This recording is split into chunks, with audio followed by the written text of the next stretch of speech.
नमस्कार, मैं संदेश नेमा और आप देख रहे हैं खबर समय जगत। तो आइए नजर डालते हैं आज की ताजा तरीन खबरों पर। 10 मार्च से शुरू होने वाले मध्य प्रदेश विधानसभा के बजट सत्र को लेकर विधानसभा सचिवालय ने पूरी तैयारी कर ली है। राज्यपाल के अभिभाषण से सत्र का शुभारंभ होगा। 12 मार्च को सदन में मोहन यादव सरकार द्वारा मध्य प्रदेश का दूसरा बजट पेश किया जाना है। सत्र को लेकर अब तक 2,939 प्रश्न सचिवालय को प्राप्त हुए, जिसमें 1,785 प्रश्न ऑनलाइन और 1,154 प्रश्न ऑफलाइन प्राप्त हुए हैं। इसके अलावा स्थगन का एक शून्यकाल की 5 अशासकीय संकल्प की 13 सूचनाएं प्राप्त हुई हैं। 15 दिवसीय सत्र में 9 बैठकें होना है। विधानसभा के प्रमुख सचिव AP सिंह के अनुसार मध्य प्रदेश विधानसभा को पेपरलेस करने की कवायद जारी है। उम्मीद जताई जा रही है अगले सत्र तक विधानसभा को लेकर तैयारी पूरी कर ली जाएगी। हाईटेक विधानसभा को लेकर विधायकों के प्रशिक्षण कार्यक्रम भी जारी हैं।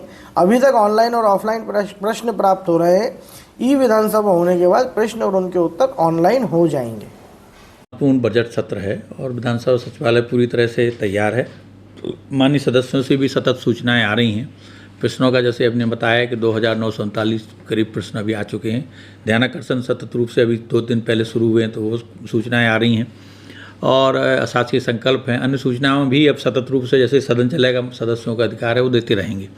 तो ज़्यादा से ज़्यादा सूचनाएं भी आ रही हैं। हम शासन से उन पर जानकारियाँ भी मंगा रहे हैं और अन्य जो हमारी सुरक्षा आदि की वो हमने समीक्षा की है, उन सब के लिए भी तैयारियां हुई हैं। और पहला जो शुरुआत होती है बजट सत्र में, क्योंकि ये वर्ष का प्रथम सत्र है, तो महामहिम राज्यपाल महोदय का इसमें अभिभाषण होगा, उससे इसकी शुरुआत होगी।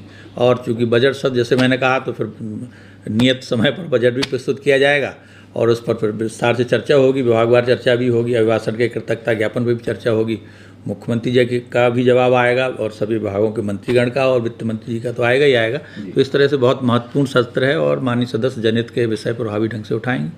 15 दिवसीय सत्र में 9 बैठकें रहेंगी और पेपरलेस विधानसभा सत्र करने की बात थी विधानसभा को, उसमें कितनी कहाँ तक पहुँचे हैं, क्या प्रोग्रेस? उसके लिए बहुत तीव्रता से कार्रवाई जारी है माननीय अध्यक्ष जी के निर्देशन में।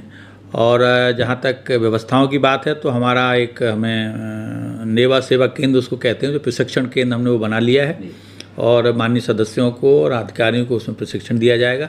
साथ ही साथ सदन में जो व्यवस्थाएं की जानी है, उसके लिए NIC और हमारे यहाँ की PWD दोनों को मिलकर काम करना है। तो उन्होंने लंबा समय के लिए सदन मांगा था, 3 महीने कम से कम खाली हो। तो अभी जैसे ही बजट सत्र समाप्त होगा, उसके बाद मानसून सत्र तक करीब 3 से 4 महीने का गैप रहेगा।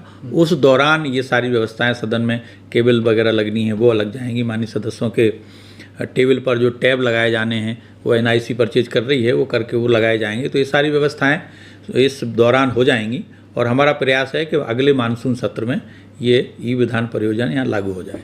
क्या परिवर्तन देखने को मिलेगा विधान लागू होगा तो?